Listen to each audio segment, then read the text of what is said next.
Hello, everyone. I am James Milan, and this is the DPCD update. DPCD, as you know, I'm sure, is our Department of Planning and Community Development, and I get to speak to the director of that department, Claire Ricker. Hi, Claire. Hi. Lots of people are experiencing a holiday season. I hope you are, but I suspect you got too much work to do there. We have a lot going on. I am currently the director of a depleted Department of Planning and Community Development. We've been down 2 to 3 staff members for a significant period of time, but we're staffing back up. We have a new economic development coordinator who I've recently hired, DJ Beauregard. I'm thrilled to have him on board. And certainly he'll be participating in a future update. He's excited to get going. We're looking for a new transportation planner. And I'm thrilled to announce that our new CDBG administrator will be Mary Mazinski, who was the office manager here. So I'll be hiring for a new admin too, but we're very excited that Mary agreed to take that position. She's going to be great. That is great. Congratulations on the progress made so far, and fingers crossed that 2023 sees full staffing at some point. I'm sure you guys deserve it. Anyway, for the update today, we have, as usual, a bunch of things to talk about. We want to talk about our status here in Arlington as an MBTA community and what that kind of means for us in terms of obligations, et cetera. We want to discuss the housing stability program, which is funded by ARPA funds. And that's, again, something that we've talked about before, plenty on our DPCD updates. And then, of course, the community development block grant application period is opening soon, and we'll talk about that. There's an award. Yet another. It's an embarrassment of riches continually around here. So we've got our latest award to talk about, and then an update on the open space and recreation plan. So that's a lot. Where would you like to start? Well, I think we should start with MBTA Communities because it's, certainly number one on my agenda, and something that I think the community has also been starting to take a look at and think about the impact of the legislation on Arlington. So MBTA Communities is a state initiative. It came out of the Housing Choice Bill of 2020. Sometimes that's referred to as the Economic Development Legislation of 2020. But it was legislation passed to address the housing inventory crisis in Eastern Massachusetts. And, some have said this is a housing affordability crisis. And yes, indeed, Massachusetts is currently ranked 4th in the nation for average home value and 4th in the nation for an average 2-bedroom rent in terms of dollar amounts. So, does this mean Massachusetts is just an expensive place to live, or Arlington's an expensive place to live? No. A generation ago, in 1980, Massachusetts was right in the middle of all states in terms of affordability. If you bought a house in Massachusetts in 1980, you were paying about the national average. Why? Because from 1960 to 1990, Massachusetts permitted and built over 900,000 housing units of all kinds: single family, triple-decker, apartment, condos, all kinds of housing. From 1990 to today, we've permitted about 490,000 units, which is half of what had been built in the previous 30 years. Why? Because development of multifamily housing in Massachusetts is subject to really unpredictable and time-consuming processes, either via special permit process or required zone changes, or even 40B. Which is a law that was supposed to streamline development of housing, including deed-restricted affordable housing. So our constraints are administrative. The number one highest average home value in the nation is in Hawaii. Their constraints are spatial, they're an island. Our constraints, again, are administrative. These are just rules that we make to govern development in the state of Massachusetts, and certainly in the town of Arlington. Between 2015 and 2017, only 14% of all multifamily housing built in Greater Boston was done by right, which means there was no special process, there was no special permit, there was no 40B process. You present your project, and if it meets the conditions of the code, you build your project. And so the intent of the MBTA communities legislation is to incentivize cities and towns to adopt a policy that will allow for multifamily housing to be developed by right. So DPCD had presented the initial guidelines for development of an MBTA communities zone to the select board last year in March. They made a second presentation to the ARB in early September that sort of finalized the guidelines about where Arlington needs to adopt a district that would allow for the development of, this is a density measurement, 15 dwelling units per acre. So essentially this means if you have a 1 acre plot, you could build a 15-unit apartment building. You could build potentially 15 single family homes or 7.5 duplexes, however you go about, the design of that acre, that is the density that we're looking to do. Currently, our zoning does not allow for those sorts of projects to be built by right. We do have a lot of administrative processes that you would need to go through to develop a project of that size. When those sorts of projects are developed in Arlington, because we do not have a pathway through our own zoning, through the zoning bylaw, to do something of that size or smaller, we are often subject to the 40B process. And 40B has been around for a long time. It is legislation that was established in the late 60s, where the state has determined a certain criteria for a city or town to claim a subsidized housing inventory. And there are a lot of rules about what kind of housing can be officially claimed by a city or town to count towards your subsidized housing inventory, which should equal 10% of your total housing units, roughly. Mm-hmm. If you don't meet that threshold, and there are a few others that go along with it, there's a land area calculation, and some zoning requirements, then you're subject to 40B, which means a developer can petition the state to come in and do a development that is larger than would ordinarily be allowed under the existing bylaw and the existing zoning. And there's really not much a community can do about it. You really give up local control by not meeting the terms of the state's subsidized housing inventory and meeting those goals. And so we have consistently, the town of Arlington, been subject to 40B development.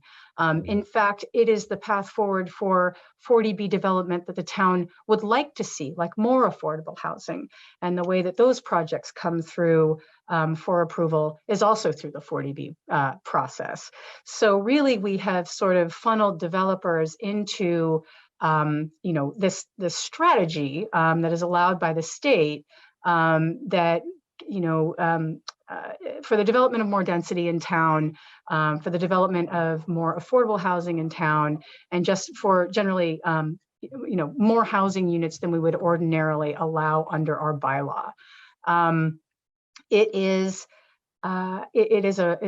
a law that is looked at very positively in some communities. Some communities really like to go through a 40B process when you're talking about doing a development that's larger than is generally looked at in town. Some communities really like to kind of remove themselves a little bit, give up some of their local control, but a community like Arlington certainly does not. And there's a lot of pushback, I think, when these developers come in and want to do something like this, and we don't, as a town, have the same kind of control over, design, massing, different design strategies, urban design, than we ordinarily would. And that's a stick. That really is a stick in terms of, hey, communities, towns, the state really would like you to develop, this sort of housing. So this law has been around for a long time. And I like to think that the MBTA communities legislation was sort of the next step of this. We have the 40B, which is a stick. The state has, since the early 2000s, put out quite a few policies and quite a few strategies to encourage more development of housing in general dense housing, affordable housing, and I'm thinking about, and all of these laws are named 40 something. So 40R is a smart growth district. 40S is a smart growth district. And both of those district delineations allow for direct reimbursement for development of affordable units to cities and towns. It's a per unit bonus. And even to schools under a 40S process to reimburse schools for the development of this type of housing and potential impacts on the schools. So the stick, a couple carrots, and now we're back to the stick again. So MBTA Communities, which is Massachusetts 40A, says, hey, cities and towns like Arlington, Belmont, Lexington, Winchester, Newton, everywhere basically in Eastern Massachusetts that is somehow either has, some transit in it or is adjacent to a city or town that has transit in it, needs to adopt this style of zoning. And the stick here is that should you not do it, you become ineligible for certain state funds. And we're already starting to see, that sort of play out. And there are cities and towns in the Commonwealth who were non-responsive to the initial, the initial requirements of 40A, which were, hey, turn in this form, hey, have this presentation. There were 5 cities and towns who, did not do those things and ended up, with budget cuts to their housing authorities and to other, generally, relied on state resources to do the work that we're going to do, or that the town needs to do or the city or town needs to do around their housing and around housing development. So the stick, as you say, is real. The stick is real. And I think that, I've given this presentation a couple times now, and I'm concerned that there is, this idea that we need to do sort of a dollar for dollar comparison, or, some sort of value calculation on, boy, if we pass, an MBTA community or a density overlay, for example, what would that do? What would the overall impact, be to the town budget? Schools again, utility, infrastructure, those sorts of things. And certainly, I think that's definitely something to keep in mind. But my argument for that, my counter to that is, look, not having the town not be eligible for a grant like a MassWorks grant, say, for example, that I'm working on right now at Mass Ave and Appleton Street. We had a fatality there. We were able to do some, initial intervention for safety there. We've been doing this, this design of the corridor, for safety, for access to the Ottoson School, for economic development projects that are up there in Arlington Heights. I can get this project done now in 2 to 3 years, rather than putting this project, say, on the Transportation Improvement Plan, which is run through Mass DOT, which could take 10 years. 12 years, 15 years. That is how long it takes to get a project like that funded. So I think that there's a calculation that needs to include timing. I think we need to start looking more at some of these state grants as a way to get interventions and infrastructure done quickly enough that they make a difference, and we can be responsive certainly to safety, but also to other to development and impacts of development.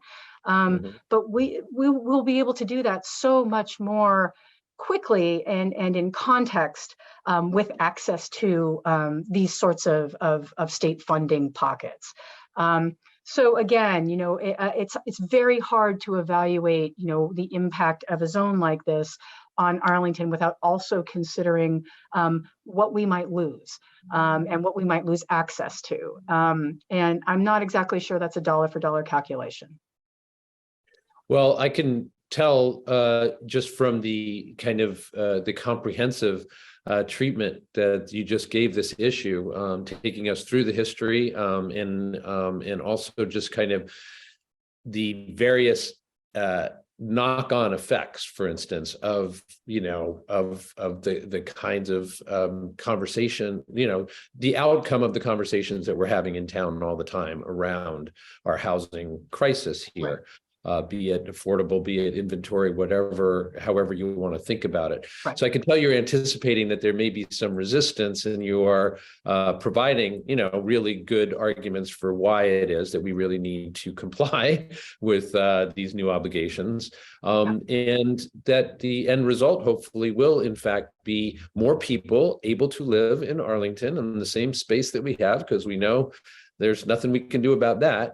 Right. And of course, with a greater call on services, but with the idea that we can tap into resources that we otherwise wouldn't be able to.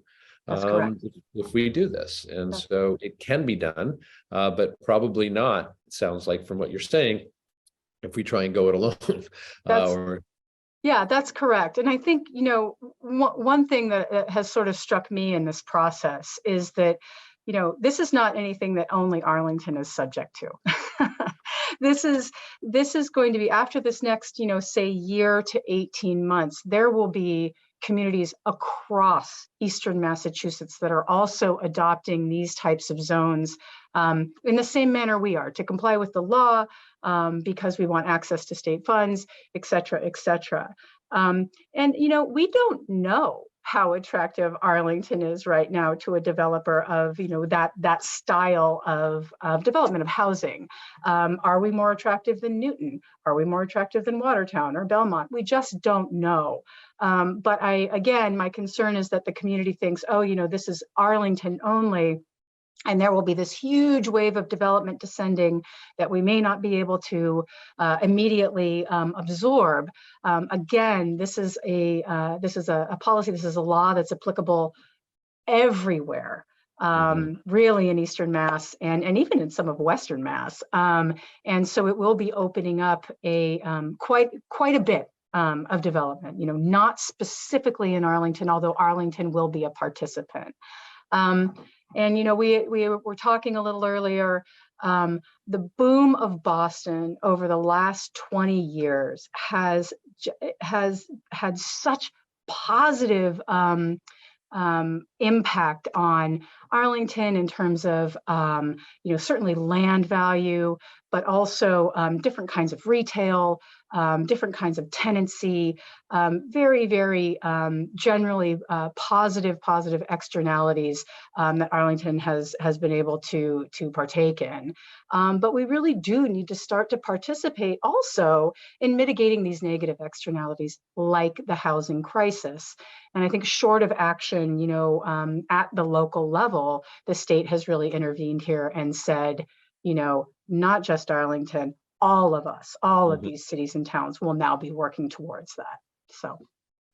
All right. Well, thank you for that. We will promise our audience that the next topics will not be covered as exhaustively, I'm sure. But I feel like it was really worth taking a deep dive in here, because this is such a controversial issue in general in town, and understanding the reasons why would kind of move in this direction. Right. I think you can never explain that well enough. Nothing is more important to me than folks understanding the facts and the purpose of the legislation. And so, I do try to elucidate that as much as I can in this conversation. Great. Well, let's stay on housing for a second and talk about the ARPA-funded Housing Stability Program. Right. So the ARPA-funded Arlington Housing Stability Plan has allowed for households that have an income of up to 100% of the area median income and have had a negative financial impact related to COVID can apply for relief related to their housing, rent relief, in some cases mortgage relief. That program is coming to an end on December 31st. And so we are encouraging folks who are looking to avail themselves of that program, who want to get their application in, to come in and fill out the application and get it into us by the 31st, because we will be wrapping up that program at that time. So. All right, important information right there. Very, very timely. So let's move on and talk about community development block grants. Kind of the same situation. So the application period is open now to apply for community development block grant funding, which is funding that the town receives from the federal government. It is that program will be open until January 13th. Mallory Sullivan, who has moved on from the town, is still offering office hours and assistance with applying for a community development block grant. She's doing some part-time work for us to get us through this application period. But certainly reach out to the office, reach out to Mallory Sullivan. She's holding office hours, and try to get your applications in by the 13th. And we will be doing evaluations and making awards, I believe, by late February, early March. And these CDBG grants, I know going back for years now, being able to talk to you and your predecessors about this, they fund such great projects here. They really do. So many things. One of the ones that I shouldn't say this, but one of the ones that I thought was extremely important and really responsive was the Boys and Girls Club wrote an application looking for funding to do more swimming lessons. And considering, the amount of the tragedies and accidents that we've been seeing, so frequently these days, I thought that was just such a great responsive application to make. So we're looking for all kinds of things, from swimming lessons to, we can do some capital grants for nonprofits and things looking to make changes. We've been involved with FoodLink and the work that they're doing. But I encourage folks that are interested to visit the website, reach out to Mallory and see, if they have a project that would fit the funding. Great. And kudos to you, the town, and to Mallory for making this possible for these next few weeks. Yep. So get on it, folks. There's been, we've covered a lot already, but let's talk about an award. Why not? There's a smile. Yeah, we won a major award. I'm so excited about this. So before Dan Anstutz, who was our senior transportation planner, moved on, he did a project with Kittleson to do a feasibility study for the Minuteman Bikeway. And they did a wonderful plan with some really great recommendations and evaluation of existing conditions and some forward looks at the potential and the capacity of the Bikeway. Kittleson submitted the project to the American Planning Association Massachusetts chapter, and we won. We won the award for the Transportation and Mobility Plan of the Year. And I received the award in New Bedford a couple Fridays ago with the Kittleson crew. Again, this was a project that was done by Dan Anstutz under the direction of Kelly Linema, and I'm just so thrilled that they were able to be recognized, and that, again, the planning I've said this many times, the planning documents that come out of this department are superb. And this is certainly, an example of that. Fantastic. Well, congratulations to the department. That really is great. And finally, let's get an update on the open space and recreation plan. Sure. So the open space and recreation plan is final. It has been published. We have a few hard copies in the office. We're looking to do a few more. It's been posted on the website. And generally, this is a plan that relates to some operation and maintenance, but also future improvements to our open space facilities and recreation facilities in the town of Arlington. This is another plan that is put in place that allows us to be eligible for certain grants and funding from the state. You do have to have an active plan on file with them to participate in some of their in some of their funding programs. But it's available on the website. It's a plan that's good for about 3 to 5 years, and I encourage people to take a look. And we're pretty excited about it. We'll be using this as the document to sort of move forward with the project prioritization in our open spaces. So brand new. People should definitely take a look at it. Yeah, I mean, people who've been tuning into these updates over a period of time have heard about the various stages of the open space and recreation plan for a while now. So great to know. all wrapped up and people can actually see the final result. And I would agree with you. Please, encouraging people to go and look at it and and move on from there. Great. Yeah. All right. So, I just got to say, just to repeat one little thing. Hey, you started this job a few months ago, super steep learning curve, staffing issues that you wouldn't have anticipated, et cetera. Lots and lots, in other words, on your plate, more than one might have anticipated. So really appreciate, and within that context, I really appreciate you taking this much time with us today to really, as you said, elucidate certain matters that really they're complicated. And you do need historical context as well as just consideration of the multiple factors. So thanks for that. Of course. It's been a long DPCD update, but a worthwhile one. So, and I will look forward to talking to you throughout 2023 and hope that you can find some little holiday rest in here somewhere. I'll do my best. All right. Well, Thank you so much. Absolutely. I have been, of course, speaking with Claire Ricker. She is the director of our Department of Planning and Community Development for this DPCD update. As always, we do appreciate her time and we appreciate yours as well. Thanks so much for joining us. I'm James Milan. We'll see you next time.